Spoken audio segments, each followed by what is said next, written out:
Hi, teammates. Welcome to The Well, the Live Well podcast, the podcast that connects you to all the topics to meet you along your well-being journey. I'm one of your hosts, Jen Collins. And I'm Seth Christopher. Welcome to The Well.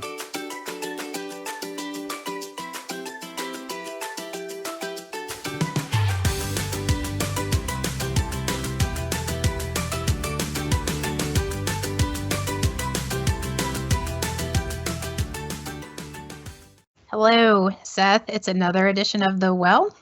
How are we doing today? As always, I am doing fantastic. I hope you are, and hope all of our teammates listening are as well. We are wrapping up the month of June. We're at summertime. It's getting warm, but we're also talking about headaches and migraines. Yeah, this is an important topic, as we like to say most are here at The Well, but specifically important because we have a lot of people who are suffering with migraines, headaches, and hopefully we'll get to shed some light in today's conversation and with our interview with Dr. Tariq about just how prevalent headaches, migraines are, and then potentially how serious they are. And it's not just something we can gloss over anymore. Agreed. And as a headache sufferer, migraine sufferer myself, I can tell you that I found this conversation with Dr. Tariq to be so interesting and just really helpful, the tips he gives, but then more than that, the resources that we offer here at Atrium. So let's dive in. Let's do a couple of facts because you found some really interesting things. Let's do it. Fast fact. If you haven't suffered from a migraine or headache, you know someone who has. According to the Migraine Research Foundation, migraines are the third most prevalent illness in the world. In fact, here in America, almost 25% of U.S. households have a migraine sufferer. Fast fact, women are twice as likely to experience severe headaches or migraines than men. In a CDC analysis of 2018 surveys, 20% of women reported a severe headache or migraine in the past 3 months, compared to only 10%. Now, Jen, additional research has also shown that almost 85% of chronic migraine sufferers are actually women. It's very interesting. So in my particular case in my family, one of my grandfathers suffered from migraines. So there's your male component, but then my mother suffers and then I suffer.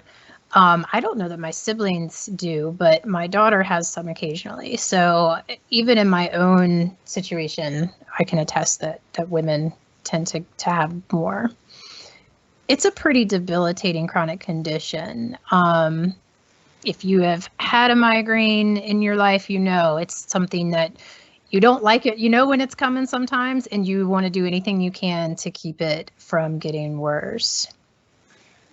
Personally, I've not had migraines or suffered with chronic migraines or headaches. I have friends and family who have. And to your point about it being debilitating, absolutely.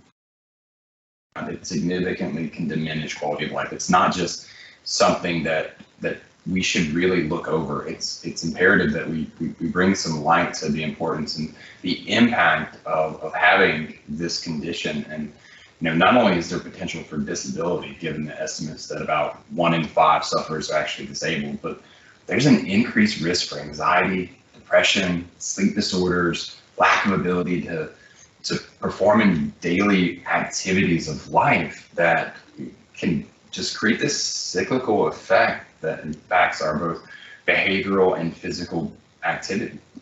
It's very, very true. And if you're a person who has migraines and you don't have any treatment besides over the counter, it can get to be quite upsetting when you start to lose time in your day. And, because when you have a migraine, a lot of times you got to go to bed. You got to be in a dark room. It's got to be quiet. You got to go back to sleep, reset the system. Well, all of that takes time.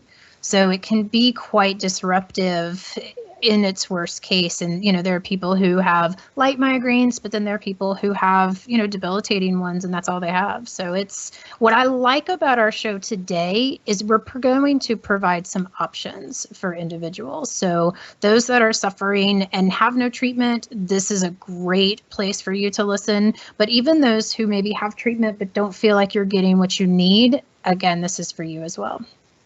That's right. So Dr. Tariq's going to provide us with some great context around migraines and headaches in general, but also thinking about, Jen, our Live Well calendar and also our Did You Know this month that came out, really highlighting some of the positive benefits of lifestyle changes on migraine sufferers, and how that might be a viable opportunity to improve quality of life and necessarily get rid of the condition, but help you better manage it and not have some of these long-term implications of increased risk for anxiety, depression, sleep disorders, things like that. So while it's top of mind, what do you think? Let's go ahead and have Dr. Tariq join our show today, and let's have a great conversation. Yes, let's bring him in and let him give his info. Dr. Nauman Tariq is a board-certified neurologist at the Atrium Health Neurosciences Institute in Charlotte. Prior to his appointment with Atrium 3 months ago, Dr. Tariq spent 3.5 years at Johns Hopkins Hospital, where he served as the director of the Headache Center. We're lucky to have Dr. Tariq as a part of our Atrium family. Dr. Tariq, welcome to The Well. Thank you very much, Seth. Thanks for having me. We're so excited to have you here, Dr. Tariq. You're new to the Atrium family, and you are connected with the Neuroscience Institute. Can you tell us a little bit about what you do here at Atrium? Sure. We typically deal with a huge variety of headache patients, headache complaints, facial pain. We also see dizziness patients as well. A lot of times our patients have neck pain, so we essentially treat all these 4 conditions. Yeah, and this being part of Live Well, we're talking a lot about headaches and headache awareness and understanding migraines and some of the impacts of just the day-to-day and how that impacts the long-term overall health and well-being of our teammates and potentially their family members who might be experiencing headaches or migraines long-term.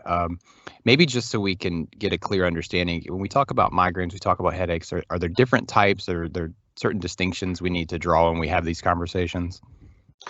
Yes, that's true. So there are approximately 100 types of headaches and face pain syndromes that have been described in the literature. So every 10 to 12 years, a group of world experts sit together and they review the different criteria for headaches and facial pain, and they devise treatments based on the specific type of headaches. What typically in a headache center, 80% of the patient load is migraine. It's very common out there.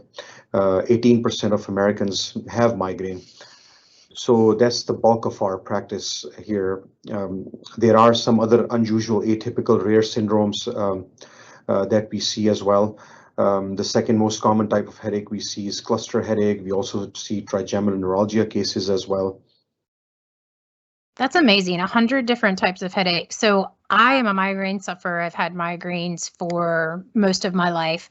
It's in my family. It's something I'm pretty familiar with. How would a teammate know the difference between the different headaches? Is it a stress headache? Is it a migraine? Is it the trigeminal neuralgia, the face pain? Like how would a teammate know what to do? Yeah, it's a very good question. So 70% of the world, based on the studies, have tension type headache, which is very common, but that's not the type of headache that comes into the doctor's office, because most of the time patients take over-the-counter medicines and they get better. Migraine is the second most common type of headache. So migraine is essentially a headache that is accompanied by nausea, bright light sensitivity, loud sound sensitivity. It's a throbbing, pounding type of pain. So these are the classic textbook features of a migraine headache. Now, in real world, the patients we see have both type of headaches at the same time, tension type and migraine. Tension type headache is a dull headache which feels like a pressure or a band around the head. And most of these patients have both.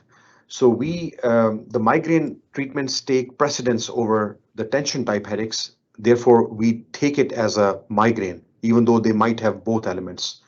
It's very rare to have a pure tension type headache patient walking into the clinic. In fact, we did one of We did a study a few years ago, and we found that at our headache center, there were only 4% of patients who had pure tension type headache.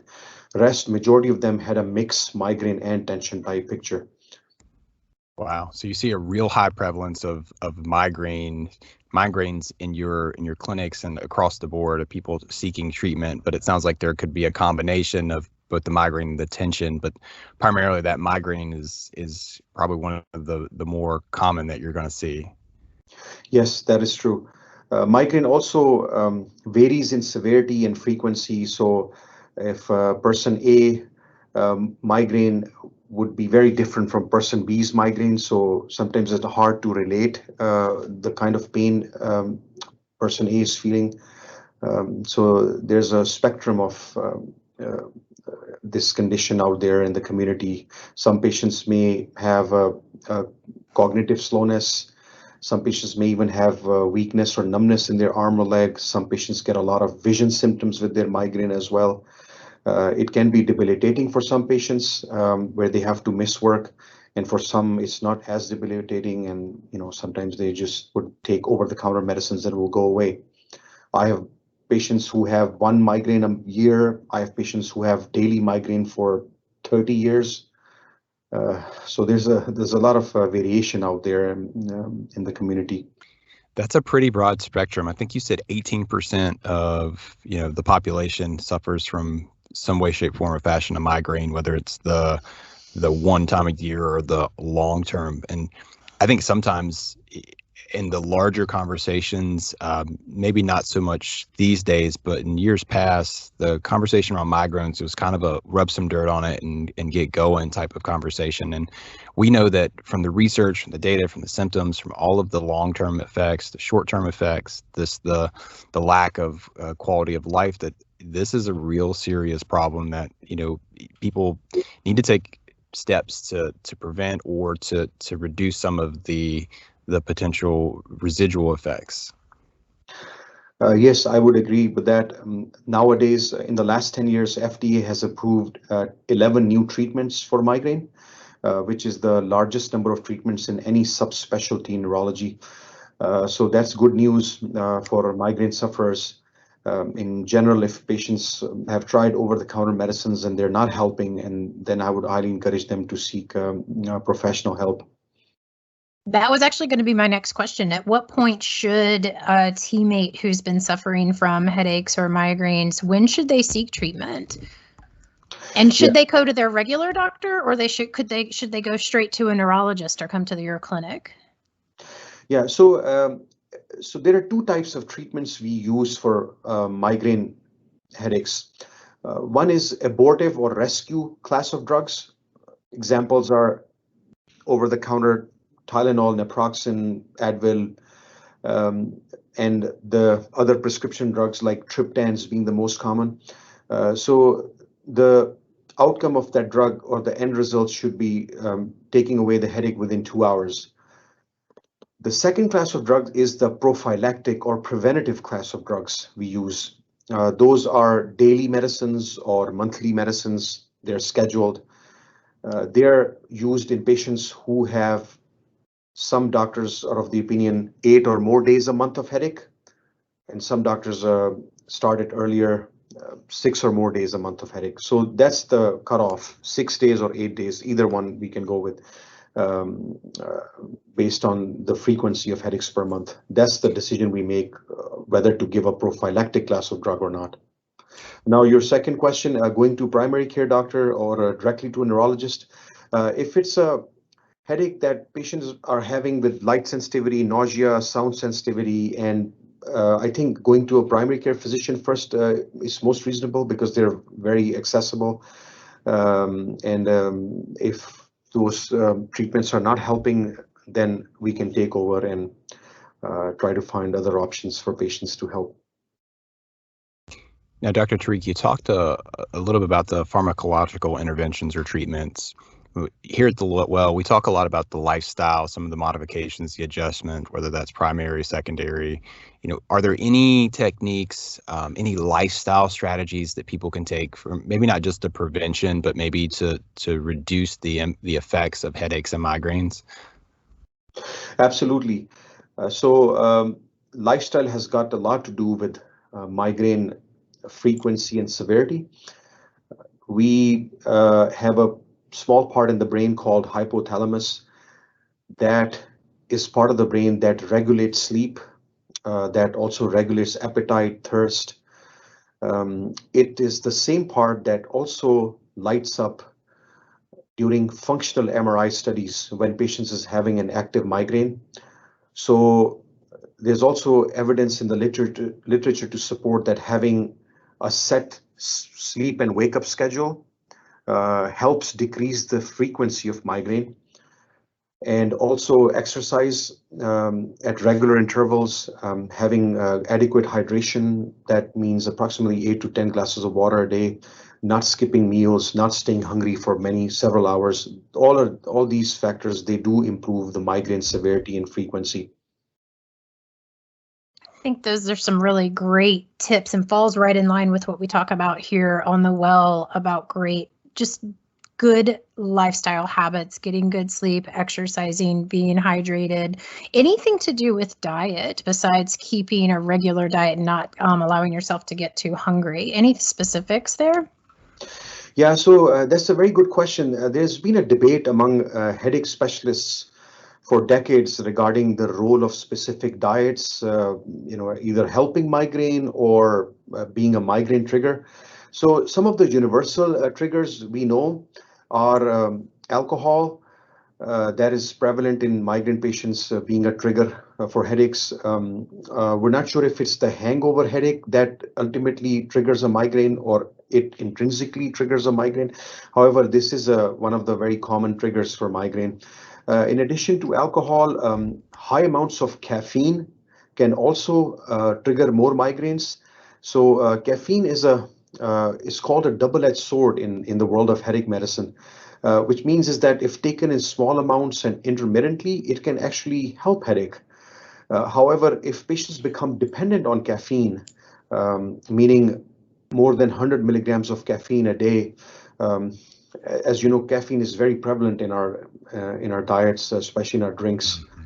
So that what happens is that patients then go into caffeine withdrawal after a few hours because the caffeine patient starts to peter out, and then patients get a caffeine withdrawal headache, and that triggers a migraine headache.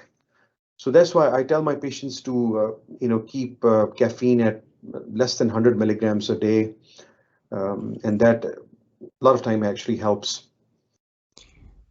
Great tips, great feedback there, Dr. Tariq. And there are just a lot of variables, very few constants within the diet, the exercise, the caffeine, especially with our teammates, because our teammates are listening and thinking, well, I'd love to have a regular sleep schedule, but I just worked 3 12s back to back. I'm going to call it for about 10 hours right here in the middle of the day because I'm tired, or I got to push through and go pick up my kids. I'm about to drink this extra 3 cups of coffee to get me through my shift and then prepare me. So I know that you see it a lot when you deal with your patients, some of which our teammates are, but finding that balance it's a lot harder than it is to say out loud.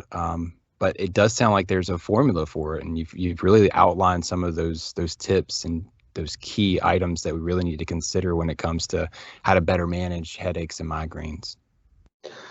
Yes, I agree with that, especially the shift workers, doctors, nurses who do variable shift work. Sometimes they have a shift at night, sometimes during the day. So we know from literature that there is more prevalence of migraine in shift workers.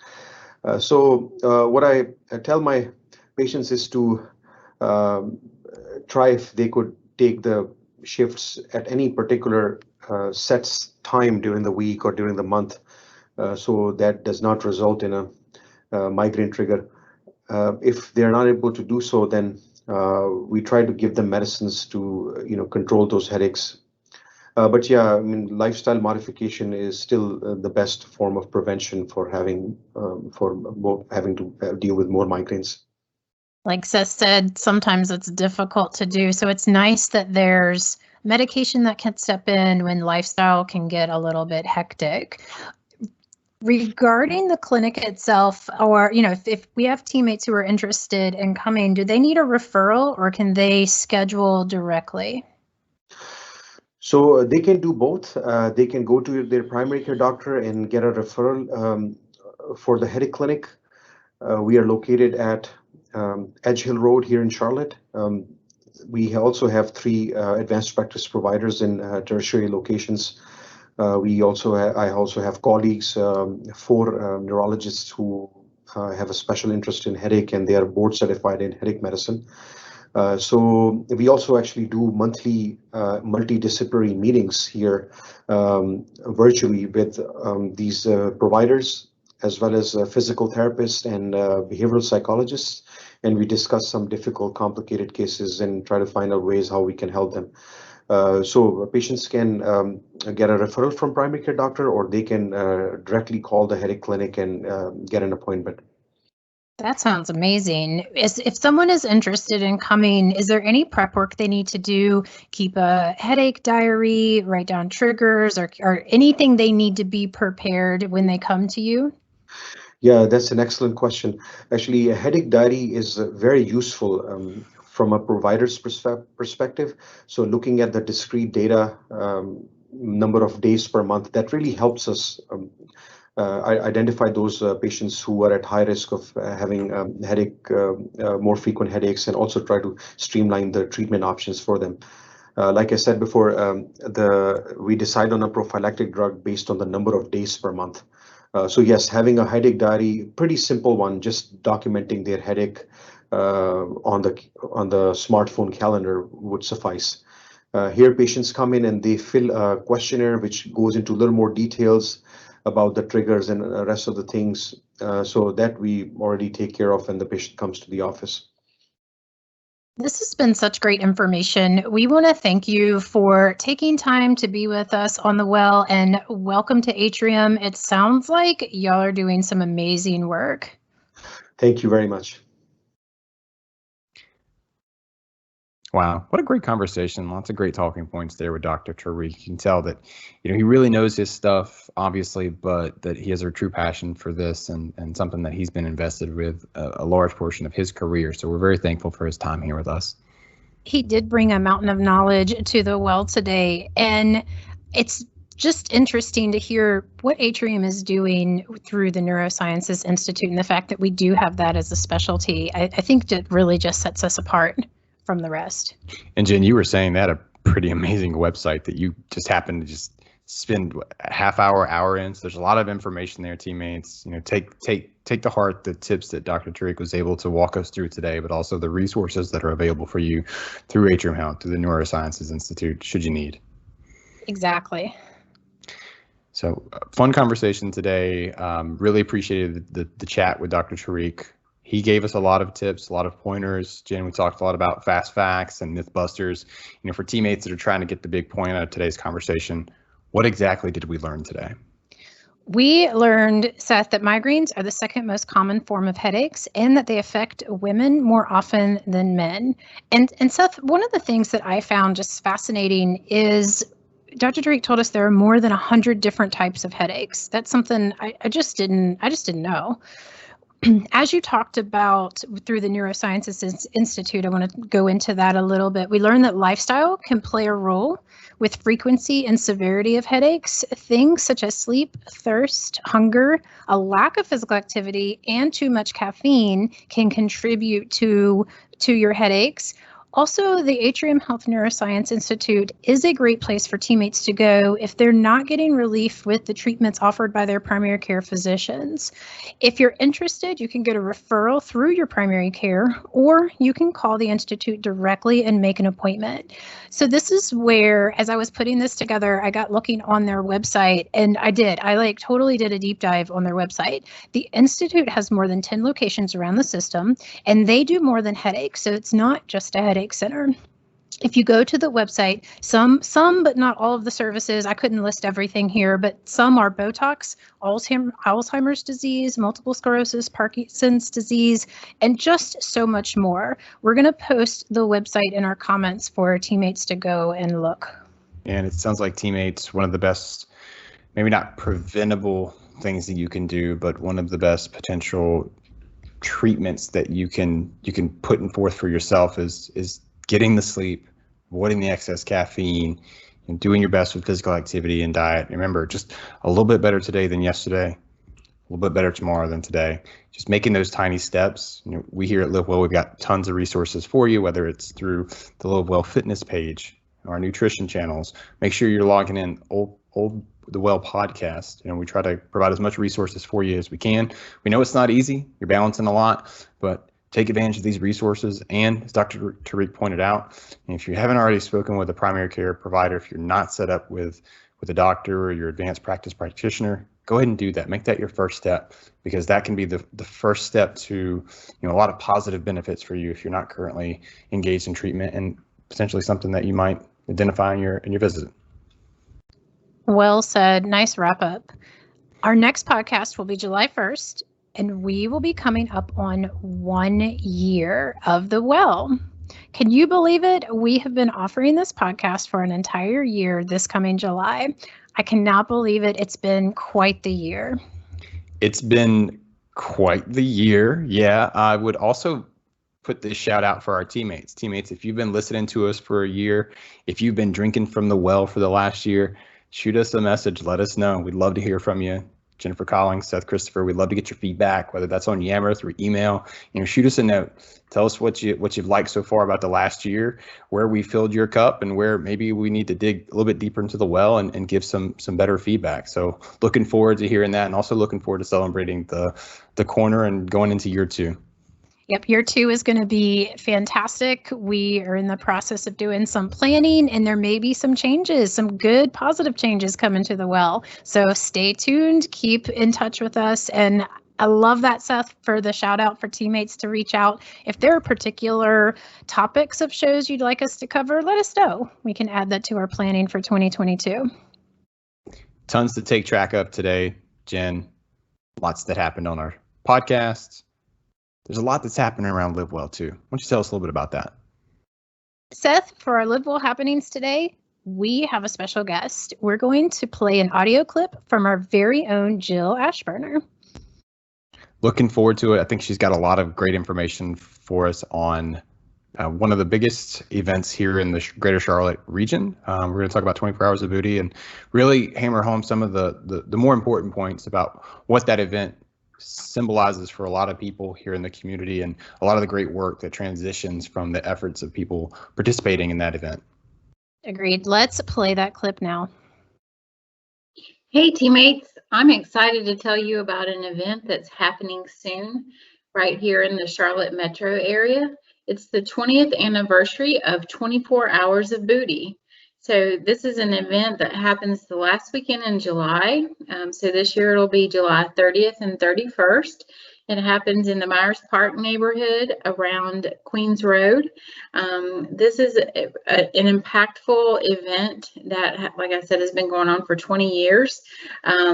It was started by someone who just had a mission and a vision for wanting to just give back and to do something to change the course of cancer. And he started by riding a bicycle around this, what's called the Booty Loop, the famous Booty Loop in the Myers Park area. And it has grown tremendously from that first time that Spencer Luda started this whole event 20 years ago. They've raised over $22 million. Why it's so important for Atrium Health is that Levine Cancer Institute and Levine Children's Hospital are the top beneficiaries from the fundraising for this event. The mission of 24 Hours of Booty, or the 24 Foundation, is to inspire and engage communities to make an immediate impact on the lives of those affected by cancer. And just some of the things that have happened or that have come out of the fundraising that has benefited Living Cancer and Living Children's Hospital. They've the valet service that we have at LCI, the arts and healing therapy, such as like Tai Chi, massage, art therapy, and acupuncture, the nurse navigator system, music therapy, financial aid, spiritual and emotional guidance, and even a nutritional snack cart for the pediatric cancer patients. So that's just a small snapshot at the way that this is such an impactful event. So there's some ways that you can engage in this event if you're interested. You can join a team. LCI and LCH both have teams. You can be a volunteer. So if you'd like to come out and help volunteer at the event in July, you're welcome to do that. You can also donate. Of course, that's always welcome. There's even a Porsche car that rides around into some of the different fundraising events that you can pay at least do a $24 donation and put the memory or honor of a loved one's name on this car. So that's one way. And then, of course, you can donate to 24 Foundation. Or you can just come out and cheer. You can cheer for those that are riding and walking the event. There is a in-person event this year with COVID measures in place, and there's also what's called an unlooped event. So if you can't be on the Booty Loop or you're going to be out of town that week, you can still participate. There's options for children to be able to participate as well. So if you go to the 24foundation.org website, we'll give you all of the information that you need. I encourage everyone to come out and experience this event at least one time. This is my 10th year participating. I started 10 years ago when my dad was diagnosed with cancer, and my goal was to ride his age around the loop in miles, and he was 72 years old at the time. Unfortunately, he passed the next year, so I ride every year in his memory. There's lots of stories just like mine, so I encourage you to come out and join us, and or at least go to the website and see the different ways that you can participate. So thanks for letting me share. Our resources are listed at the end of the show, and we'll add links to the programs discussed today in the comments on our Streams channel. Looking for more things Live Well? Not following our Streams channel yet? Search The Well on Streams in Office 365 or find us on the Live Well website to access all our content. Thanks for listening to The Well today. Stay safe and live well.